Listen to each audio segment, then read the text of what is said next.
Hello, listeners. This is Kat, and welcome back to Put Your Hands Up Podfics. This will be the continuation of State of Mind. This will be Part 45, Chapter 27, entitled On Demons and Family. Moonlight filtered to them through bare autumn tree branches. They'd had a wonderful full day of wedding planning, ending with a date at one of Inko's favorite restaurants. They'd gone on a walk in the comforting light of the city and the night, taking the long way home, hand in hand, just enjoying the trees lining the walkway and the night breeze. She'd felt the heat first, but didn't have time to react before a horrifying thunk reached her ears and Yuki plummeted to the ground next to her, completely limp. Inko moved to rush to his aid, eyes full of fear but rough arms wrapped around her chest, holding her in place.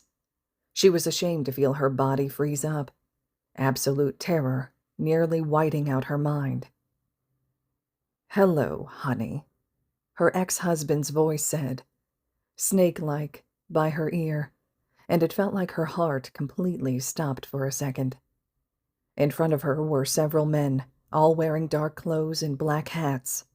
One of them, bright yellow eyes glinting beneath a fringe of black hair that stuck out from underneath the hat, raised what looked like a pick made of rock, preparing to crush her fiancé's head in. "No!" she screamed, struggling against the arms uselessly. She'd been training some with Yuki, but she was still so weak. But she couldn't do nothing. Yuki always told her that in a fight, it's important to use whatever assets you've got. What did she have that she could use? Her eyes flitted backward and she tensed. Hisashi wanted her for some reason. She could use that. "If you kill him, there will be nothing left of me for you to do whatever you're wanting with me," she stated, relieved when her voice came out strong. Not a stutter anywhere. Izuku had gotten that from her, that was for sure. "Oh?" The disgusting voice leaned forward, lips brushing against her ear, and a shudder ran down her spine. She had to resist the urge to vomit the large meal she'd just eaten, her full stomach churning painfully. "So, you'd die for him, is that what you're saying?" "Don't you dare hurt him," she snarled, teeth bared like a cat backed into a corner by a Rottweiler, knowing it had nowhere to go. I suppose dead bait doesn't work as well as live bait after all." Hisashi sighed and nodded to the yellow-eyed man standing over Yuki, who was rousing. Red eyes met hers and she leaned forward desperately, tears dripping from her eyes, straining to reach. "Yuki," she gasped out. "Inko?" Yuki responded with a questioning moan before the other man kicked the back of his head. Yuki fell to the side, unmoving. "No!" she shrieked, kicking her heel backward into Hisashi's shin.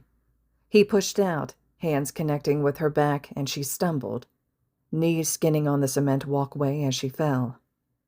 Hisashi roared in anger, a plume of fire leaving his throat, connecting with Yuki's arms, just conscious enough to cover his face before his eyes closed the rest of the way. Hisashi grabbed her by the hair, hauling her up, and she yelled, reaching up, grabbing with futility onto his wrist, trying and failing to lessen the pain shooting through her scalp. "Let's go," he hissed to the other people around them, shoving her toward them. "Stay docile, or I'll change my mind." Hisashi tossed back once, grinning sickeningly, the glint of red-orange fire burning threateningly in the back of his throat, seen even from where she was being manhandled from the goons. Inko held back a whimper, looking back at her fiancé, limp on the ground, blood and burns on his arms. More tears flooded her eyes and she turned back around, squaring her shoulders. She let them walk her into the night. Shoto shot straight out of unconsciousness, fully awake all at once, adrenaline racing through his veins. He immediately searched the room for threats, chest pounding, heart racing. He felt like he'd just been electrocuted awake and he didn't know why. His pulse began to edge slowly back into normality. As Shoto saw only the darkness of the empty common room, and he started to lean back, only to shoot back up, heart trying to tear out of his chest. "Izuku," he called out, eyes wide, swinging his legs over the side of the couch. His hand fell to where Izuku had been when Shoto had first closed his eyes, after carrying him onto the couch, after their long night and morning. The spot was cool, no longer warm, and there was the sound of a storm raging outside. That must have been what woke him. Thunder. Shoto stood, taking a step forward but flinching when his foot connected with the screen of his own phone. He crouched down, stomach plummeting, as he activated the newly cracked screen. Every hope he'd had of Izuku just having left for the bathroom or to feed Wink, gone, at the sight of his messages. Shoto lifted his phone to his ear, already dialing Aizawa, as he ran toward the front door. It felt like his chest was frozen, his heart desperately trying to break through his rib cage. Both sides of his quirk were overcompensating with how stressed he was as he ran out into the pelting rain, searching the sky for the telltale green lightning. There was nothing but darkness and storm clouds. Izuku probably far gone. The fact that it was still storming here spoke volumes about Izuku's mental state, and Shoto's breath came uncomfortably quickly, his teeth chattering. He didn't remember there being rain in the forecast. "Todoroki," Aizawa finally picked up the line, voice dead tired but concern underlying the exhaustion. "Aizawa," Shoto shouted, swallowing. Izuku, he's gone, and there was a message on my phone. I fell asleep and now he's gone. Todoroki," Aizawa half yelled, and Shoto shut up, nearly hyperventilating, as Aizawa easily and smoothly took control of the situation. "Forward the message to me just in case it's different from the one we received on his phone, and then we'll take care of it. You need to calm down. It's going to be okay." "I'm coming." Shoto straightened, teeth clicking together. "I don't care, Aizawa. I am coming whether you tell me to or not. Every time this happens. Last time, he fucking blew himself up." There was silence on the other end for a moment, and then Aizawa spoke carefully, slowly.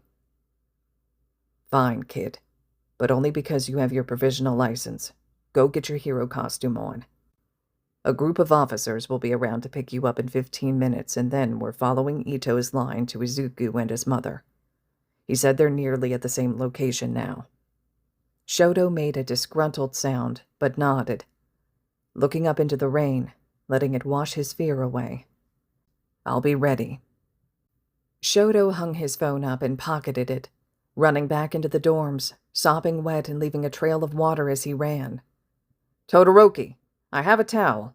I must ask that you dry off before covering the entire—" Shoto turned around, and Ida froze from where he'd been holding a towel out. "Something's happened to Izuku." It wasn't really a question. There was no other reason for Shoto to be looking like that, the same way he'd looked when he had gotten back to the dorms that first time, from the hospital, from Izuku's first day in a coma. With a nod, Shoto turned away, running into his room. Ida followed, bringing the towel. His friend didn't even bother shutting the door as he tore his shirt off, pulling his pants down and stepping out of them. "Here." Ida, eyes pointed toward the ceiling respectfully, shoved a towel toward the other boy. "Thanks." Shoto huffed, grabbing the too small kitchen towel and drying himself off as much as possible, as he grabbed his hero costume from its place beneath his desk. "You're dressing in your hero costume. What's going on?" Ida was frowning, looking back toward Shoto as he tugged on his pants. "Izuku is going after a villain, who also kidnapped his mother, on his own," Shoto explained rapidly, checking the medicine packs at his belt. There was a brief moment of silence before Ida suddenly spoke. "Wait here," he said, and rushed out of the room, phone in hand. Shoto frowned but turned away, finishing dressing. He didn't have time for this.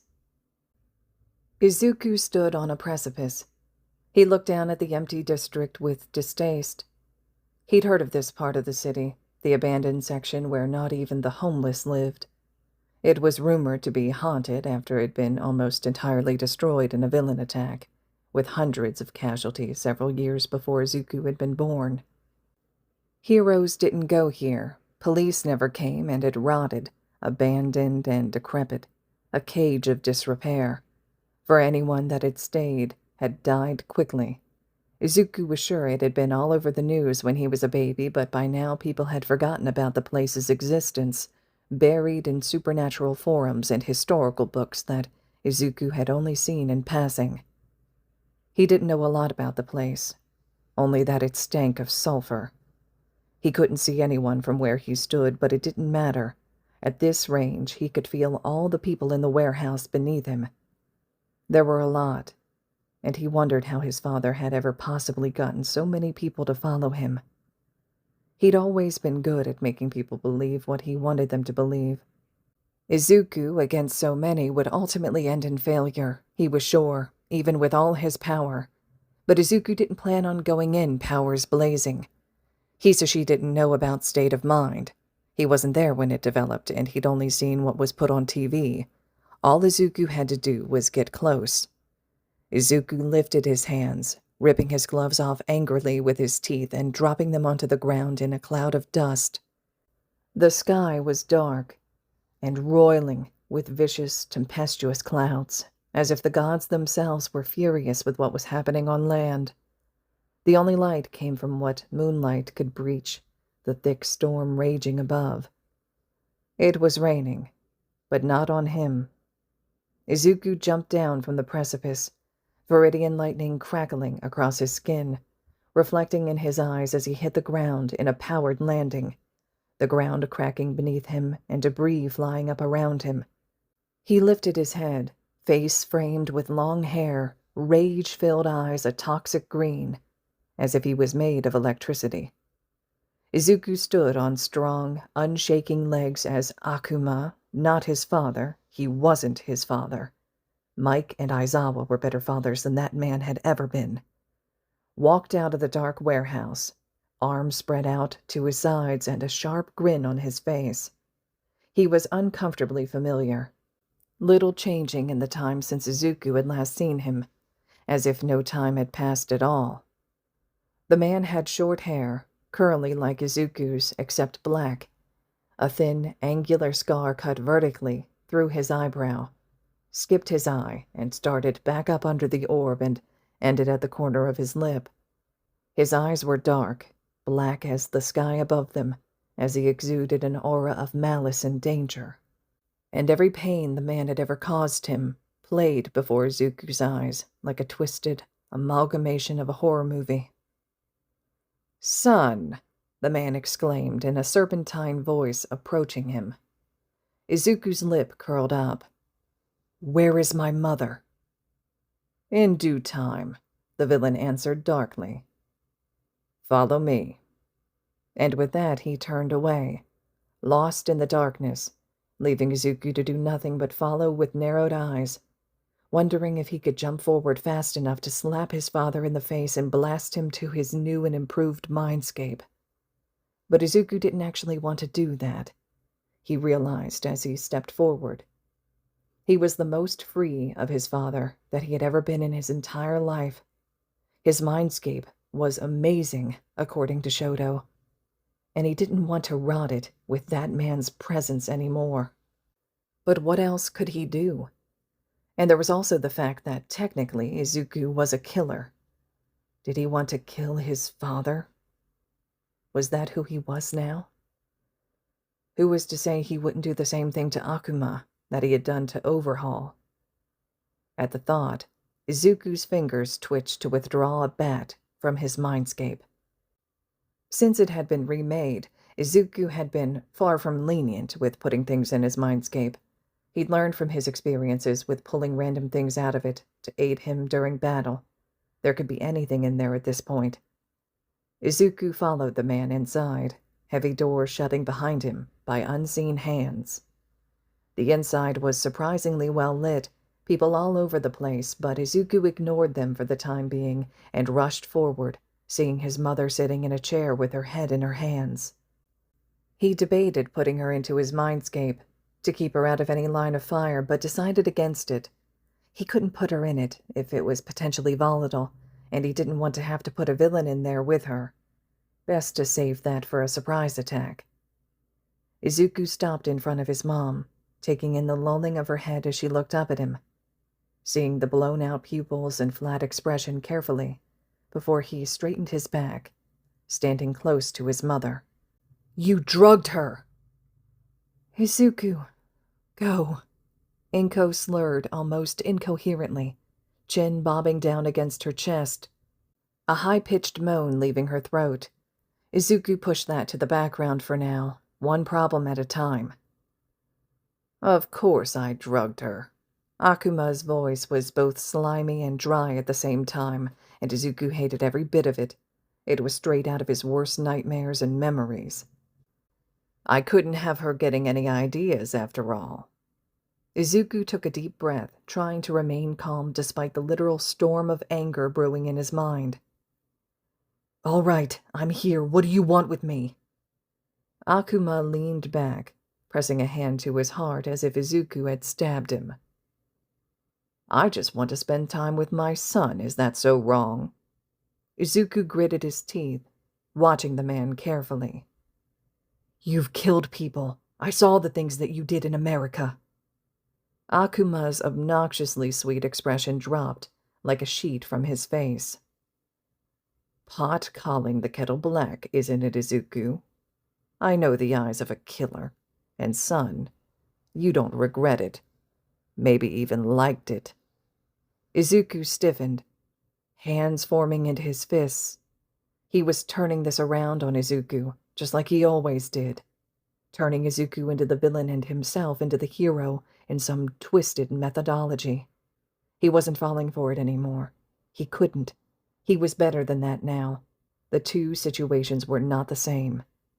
But Izuku couldn't help but feel something at those words. Something bad. Panic and fear coiling in his stomach like he was a child again, shrinking under those dark eyes. His voice triggered Izuku's need to fight or run, despite all the training he'd done, and his words made sense no matter how much Izuku told himself that they didn't. Everyone had demons that sometimes took control. The difference between Akuma and Izuku was that Izuku didn't let them run his life. Demons could be helpful when you were hurting, when you had nowhere to go. Yes, demons sometimes took control, but one had to know when the time was for them to help, and when it was time for them to go. "I'm training to be a hero." Izuku stood straight, hands relaxing from fists. "I don't know what you were attempting to get out of this, but I am taking my mother, and I am leaving. We have lives now, lives that have nothing to do with you." The corner of Akuma's mouth lifted in a snide smile, as if he knew something that Izuku didn't, and he nodded toward one of the many villains along the walls of the warehouse. A bead of sweat dripped down Izuku's spine, the muscles in his legs tensing, preparing to fight, as he carefully watched between the man Akuma had nodded to and Akuma himself. "You act as if you have a choice, son, and yet you don't even know what we drugged your dear mother with." Izuku inhaled sharply, glancing down at his mother, a million different types of poison passing through his mind. It was in that short moment of Izuku's lapse in judgment that everything went wrong.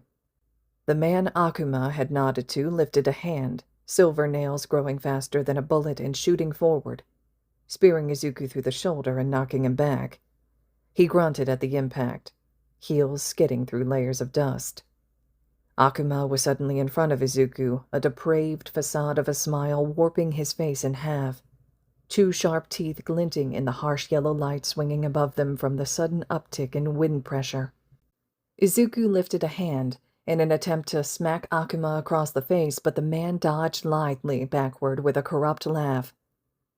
"Did you really think that I didn't know about this quirk of yours, Izuku? The sharp metal nails yanked out of Izuku's shoulder, and he stumbled forward, biting his tongue so as not to cry out, eyes darting over to the other villain as he grabbed a towel to clean his fingers, red with Izuku's blood. "Of course I know, boy. Your mom told me everything." Izuku glanced to the side, to his mom's tear-filled green eyes, lips pulled in a pained grimace. "Sorry, Izuku." Izuku shook his head, a gasp leaving him when the world went hazy gray on the edges. Fuck. He'd fucked up. He'd really messed up now. What had been on those nails? "Anyway, let's get those hands of yours wrapped up, yes?" Akuma stepped back, away from Izuku, snapping a finger. Two people were suddenly at Izuku's back, grabbing his arms, and immediately Izuku whirled around, leg kicking out and up, heavy red shoe connecting with the skull, a satisfying reverberation traveling to Izuku's knee at the strike. Izuku couldn't let himself be taken. He would do everything he could to grab his mom and get out of there. He could handle it. He had to. The body of the villain dropped like a stone, and the other one snapped a hand out to grab Izuku, but Izuku danced back before lurching forward, green lightning flickering across his arm as he ducked another punch, his own fist connecting with the cleft of the man's legs. The villain dropped, screaming, hands between his legs, and Izuku was sure that the man was never having kids. Izuku turned back around, fighting nausea and dizziness, to see his father watching on with amusement. Izuku would show him funny. He summoned a metal bat to his hand, keeping one finger up as he gripped the base tightly. "Let me see your fucking kneecaps," Izuku slurred, eyes narrowed. "I just want to test your reflexes." Izuku's body jumped forward at the last word, dropping to the ground to avoid a spray of fire. He swung the bat out, but missed.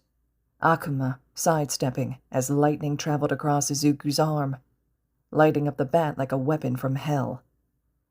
"Come here," Izuku hissed, jumping up. Akuma laughed, easily dodging another swipe, and then stepping into Izuku's range, hands striking forward to grab his wrists, holding them together.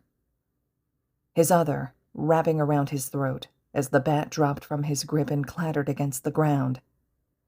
Izuku's eyes widened, his body slammed backward without even feeling it, the face above him rapidly switching between Shigaraki and his father from the past. The way he looked shrouded in the darkness of their apartment, holding Izuku against a wall. "You're still so weak, Izuku. UA isn't the place for you. I could make you so much greater. I could turn your power into something so much stronger," Akuma whispered, that grin still in place. "Not weak," Izuku tried to force out past his throat being crushed, his own smile growing across his face as he felt someone, familiar, close. "What was that? You seem to be struggling to speak, son." Akuma laughed, absolutely confident that he had this in the bag. "Not weak," Izuku rasped. "I've got murder rain, motherfucker." "What?" Through the holes in the roof of the warehouse, one could see the sky explode. A supernova of vivid light as red droplets of certain death rained down across the area, sparing only those who Izuku deemed worthy.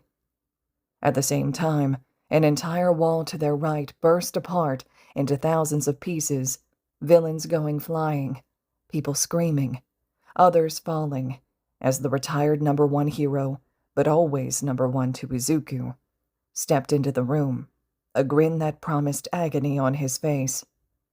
All Might's eyes dropped to Izuku and then darkened, anger lighting them up from the inside. "Have no fear. His voice dropped in pitch as he looked over at Akuma, crouched over Izuku. I am here. A threat. Detroit! Akuma released Izuku, straightening, rapidly gesturing for his lackeys. Oh shit. Smash! All Might was a sudden blur, but another was faster, jumping in front of Akuma to take a hit for him as All Might grabbed onto Izuku's shirt to keep him from being blown away. Izuku grabbed onto his hero's sleeve, hair whipping about his face before he dropped his feet to the ground when the wind died, turning his head as more heroes flooded the scene, the rest of the villains jumping to attack them all. Akuma released a wave of fire, even as lava rain threatened to hit them all, melting the warehouse roof, pieces of it falling. Then, suddenly, Shoto was there, hot and cold arms wrapping around Izuku and pulling him to the side, All Might releasing him when he saw who was grabbing him. Thank you, young Todoroki. Take yourselves to safety. We've got this now. The hero's smile was vicious before he turned back to face Hisashi Midoriya, hiding behind his gang of thugs, tongues of flame licking past his lips, eyes narrowed with rage, as fabric melted into his skin from the lava rain. Come on, Shoto growled, pulling Izuku back as his vision spun. Sho! Izuku tried to warn him, but it was too late. Body lurching forward, cartoon-like vomit, green from the smoothie, spraying from his mouth and redecorating the dusty floor. Bro, another voice said, more arms encircling him, Kirishima's tight grip steadying him as Shoto held his hair back. Think I was drugged like... Wiping his mouth with a shaky hand, Izuku straightened, eyes wide, finally taking in what was happening, albeit with blurry vision. Aizawa, Mike, All Might, his entire class, they were all there in their hero costumes, fighting for him. Ochako floated several people to the crumbling roof, dropping them roughly to the ground, planting harsh kicks and punches skillfully. Ojiro's tail was a destructive weapon, knocking foes aside like stalks of corn. Bakugo was letting explosives out like there was no tomorrow, backed up by Sero and Kaminari. Across the room, Ito was pulling Izuku's mom from her seat, picking her up and cradling her softly against his chest, her face turning against him. A section of the warehouse caved in, lava rain pouring inside, and Mike yelled, yanking Aizawa out of the way and screeching at a group of villains, throwing them out into the rain with his powerful voice. Izuku imagined he could smell their flesh melting off and scrunched his nose up, calling his reign away. He didn't want to be the killer his father said he was. He didn't need it anymore anyway. His family was here. All right, listeners, this concludes the first half to Chapter 27 of State of Mind. The second half to this chapter will be up next. We're nearing the end of this fic still, just a little bit more to go. I'd love to hear what you're thinking about everything. Drop your comments below for me. Let me know your reactions. Just a reminder, of course, the fic is located on AO3, so you can always slide over, leaving comments, kudos, and support to the original author as well. I'm sure it's much appreciated. And as always, thank you all so much for listening.